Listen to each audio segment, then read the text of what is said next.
A partir desta semana, o economista amazonense Farid Mendonça Júnior, assessor parlamentar na Comissão de Assuntos Econômicos do Senado Federal, em parceria com o Real Time On Play, estreia uma coluna eletrônica para atualizar você, internauta, sobre as discussões da reforma tributária em Brasília.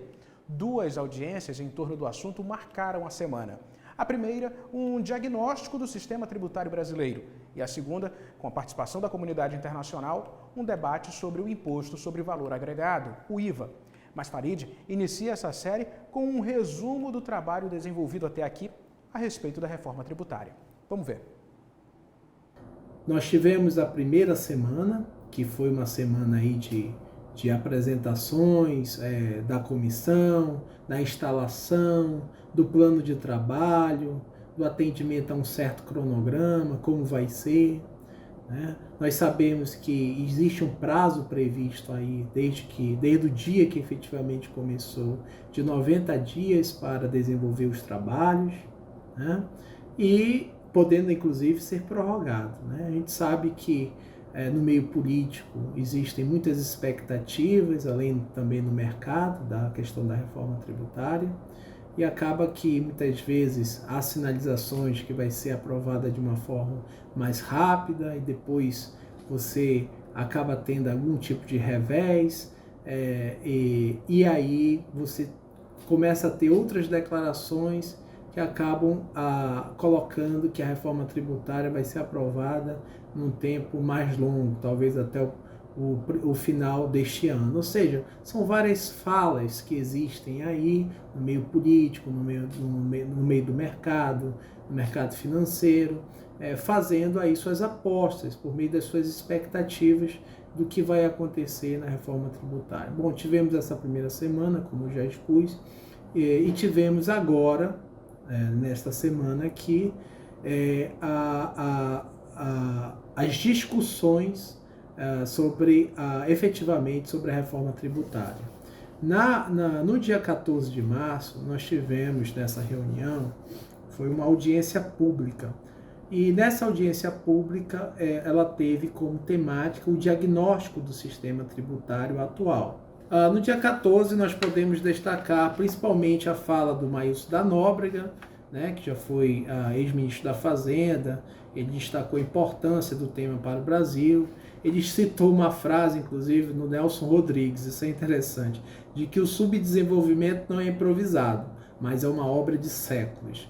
Foi uma frase bem interessante, né? Afirmou que o país tem crescido menos do que os seus pares na América Latina e do que os países emergentes e ricos nos últimos 40, 25 anos também.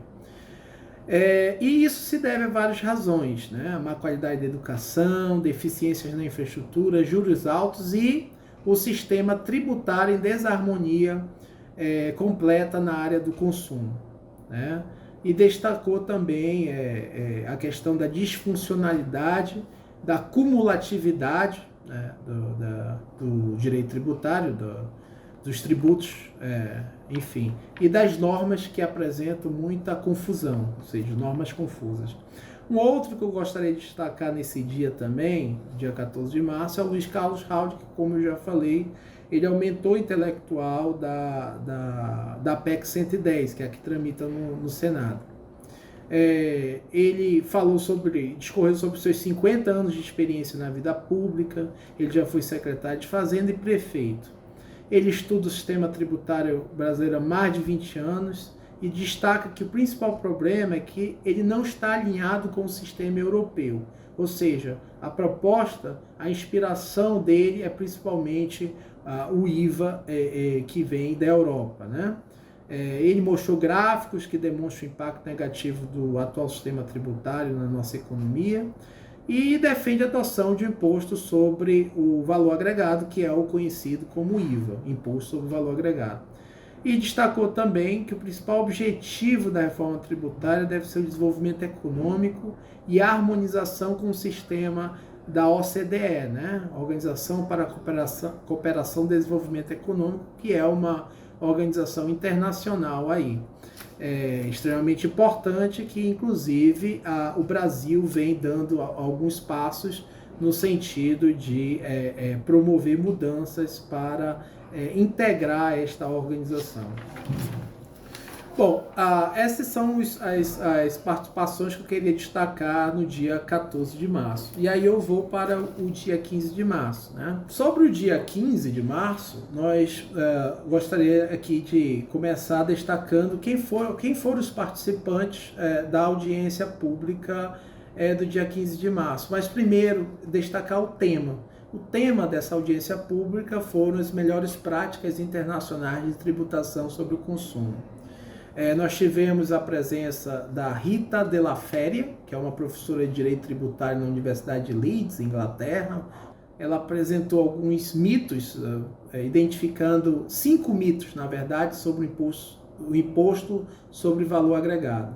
O primeiro mito do IVA é que seria um imposto antigo e velho, mas que, na verdade, é um imposto recente, implementado em todo o mundo e considerado tecnicamente superior aos outros impostos.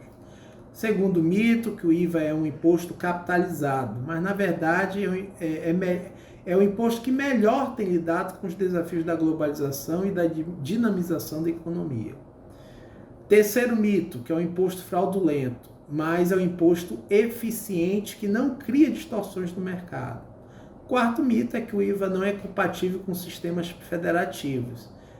E, na verdade, ela diz que muitos países com sistemas federativos implementam o IVA com sucesso. E o quinto é que os melhores IVAs do mundo têm regimes diferenciados. E ela afirma que, na verdade, que isso não é verdade. Os regimes diferenciados podem causar distorções de mercado. São as palavras, são os argumentos da professora Rita Della Feria. Um outro que eu gostaria de destacar é o Francisco Javier Sánchez Galardo, da Embaixada da Espanha no Brasil. Por que eu estou destacando essas duas pessoas? Porque são pessoas que conhecem exatamente o IVA europeu, que é a principal referência, muitas vezes, nas construções, na inspiração dos mentores intelectuais para a propositura dessas reformas aqui no Brasil que estão tramitando. E o professor Francisco Javier, o representante da Embaixada da Espanha, ele destacou a importância do princípio da não cumulatividade na operação do IVA, explicou como funciona o princípio e sua eficácia na atividade econômica. Discutiu algumas questões adicionais, como o princípio da não cumulatividade, já coloquei aqui, e que permite aos empresários deduzir o IVA pago aos fornecedores na venda de bens e serviços, que sejam utilizados na sua atividade. Ou seja, tudo que você utilizar no seu processo produtivo, em tese, pela teoria do IVA, vai poder ser abatido do imposto que você vai pagar na sequência quando você for vender para o próximo da cadeia produtiva, né? Que é aí a defesa da não cumulatividade plena, né? Ele coloca que esse princípio, né, da não cumulatividade alivia os empresários do peso ao IVA a longo prazo, que é um princípio básico do sistema do IVA na União Europeia, que é como eu coloquei aqui, que o IVA ele é uma referência aqui para gente que eu digo dos mentores intelectuais da proposta, que foi retirada exatamente da União Europeia, a referência à União Europeia. Enfatizou o princípio da neutralidade e a aplicação geral do IVA, que também são importantes na operação do imposto. Praticamente, eu diria que eu destacaria essas duas pessoas aqui nas falas do dia 15. Tem um terceiro que eu gostaria de destacar, que é o Paulo Gil, representante do Instituto Justiça Fiscal. Ele destacou, isso é interessante, né, em termos de referência, para você ter uma noção. Ele destacou que a alíquota média de bens e serviços na OCDE é de cerca de 33%. Ou seja, lembra daquela organização que eu falei que o Brasil está dando alguns passos no sentido de tentar integrá-la? Desde o governo Temer, praticamente, efetivamente. Destacou que a alíquota média de bens e serviços na OCDE é de cerca de 33%. Como eu já afirmei. Enquanto que no Brasil, a alíquota do Brasil é de mais ou menos 50%, o que inclui, nesses 50%, a contribuição previdenciária, né? Então ele está fazendo aí um apanhado geral de quanto seria essa carga. E essa distribuição de impostos precisa ser discutida, né, porque o imposto atinge pessoas, as pessoas de carne e osso. Afirmou que o sistema tributário no Brasil é regressivo, como bem sabemos, isso é um consenso geral, e que a redução do imposto sobre o consumo precisa ser abordada. E que o sistema tributário deve seguir o princípio da igualdade, tratar os iguais de forma igual e os desiguais de forma desigual quando necessário, né?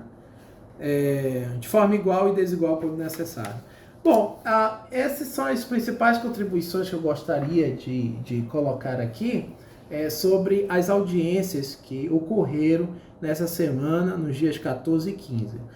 Destaco também que no dia 14, inclusive eu tive uma oportunidade de participar de um evento, almoço, onde contou com a presença do senhor Bernardo Api, né, que é o mentor intelectual da PEC 45, que hoje que era do CECIF, né, o Centro de Cidadania Fiscal, só explicando, um super técnico, entende muito de tributação e que defende o sistema PEC 45. Mas que evidentemente da forma como foi montada, organizada a PEC 45, que está tramitando agora, todos nós sabemos que não atende a Zona Franca de Manaus até o momento, né? E o Bernardo Api hoje ele está trabalhando para o governo federal, no Ministério da Fazenda, né? O Ministério da Economia voltou a ser Ministério da Fazenda, o nome, e ele está responsável, o secretário, ele é um secretário específico para a reforma tributária no âmbito do governo. Então ele estava lá no evento, foi um evento promovido pela Frente Parlamentar Agropecuária, onde ele teve, onde os membros da Frente Parlamentar Agropecuária tiveram a oportunidade de fazer questionamentos ao senhor Bernardo Api, principalmente relacionado ao setor agropecuário, evidente. E o Bernardo Api respondeu vários questionamentos nesta ocasião. Foi interessante, como se sabe, há uma discussão muito grande, principalmente do setor agropecuário, no sentido de que as PECs que estão aí aumentarão e muito a carga tributária também deste setor, né? Então eles estão muito preocupados com isso, ou seja, eles estão preocupados que isso possa onerar demasiadamente a cadeia produtiva deles, né? Então isso a gente pode verificar que a Zona Franca de Manaus, de longe, enfim, não pode ser considerado o único entrave à reforma tributária, né? Na verdade, é uma questão de adequação das reformas que estão aí ao nosso modelo, ou seja, a gente percebe que existem setores da economia importantíssimos no Brasil, como é o caso do agronegócio, que estão bastante incomodados com a possibilidade aí de ter um aumento demasiado da carga tributária aqui, como eu já comentei. Bom, são essas as considerações, né, que eu gostaria de passar. Espero que tenha sido claro o que eu coloquei aqui, que possa contribuir para o melhor entendimento de quem nos assiste, de quem aprecia a matéria e até mesmo daqueles que não têm muito conhecimento sobre o tema, né? Ainda nós vamos ter bastante discussões, estão programadas várias audiências públicas ao longo das próximas semanas, inclusive acredito que até isso aí vai até os próximos meses, né? Nós estamos em março e muito provavelmente nós vamos chegar aí com essas discussões até maio. Já estão programadas algumas também visitas técnicas à Zona Franca de Manaus, o que foi aprovado, né? É bom ressaltar que nessas audiências, nessas sessões da Comissão da Reforma Tributária, sempre são aprovados diversos requerimentos dos deputados que lá participam, né? Nós temos 12 deputados participando dessa comissão da Reforma Tributária na Câmara dos Deputados, e desses 12, 3 são amazonenses, né? O deputado Sidney Leite, deputado Adail Pinheiro e deputado Saulo Viana. Então o Amazonas ele detém 25% de participação na comissão. Inclusive, isso foi até motivo aí de uma certa, vou colocar aqui no popular, uma certa chiadeira por parte de alguns outros membros, de alguns outros deputados no Congresso, dizendo que o Amazonas teria uma grande representatividade na Comissão da Reforma Tributária. Lembrando que São Paulo tem 4, né? Então, se a gente for pegar por aí, São Paulo tem uma representação maior nesta comissão do que o Amazonas, teria 33. Ah, mas o Amazonas tem uma economia menor do que São Paulo é mais importante. Bom, a gente pode ter diversos argumentos. O fato é que, se a gente quer tornar um país mais igual, né, por um todo, a gente sabe que São Paulo tem uma concentração de PIB, de renda, muito maior do que o resto dos países, então, do que o resto dos estados. Me desculpem.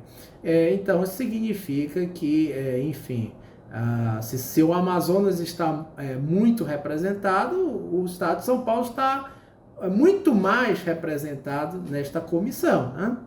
Então, são essas questões que acabam aí, isso faz parte do debate político, do calor do debate político, mas vamos ter a certeza de que essas discussões vão evoluir e que, quem sabe, pode chegar ao melhor consenso possível no sentido de resolver os diversos problemas que existem para diversos setores. São vários setores que vão ser atingidos. Aliás, a economia toda, o sistema todo será atingido se essas reformas tributárias do jeito que estão aí realmente forem aprovadas. Então, esta é a minha colaboração desta semana e agradeço pela oportunidade. Obrigado, Farid. Gostou do vídeo? Curta, comente, compartilhe. Real Time 1 Play. Informação com credibilidade e responsabilidade.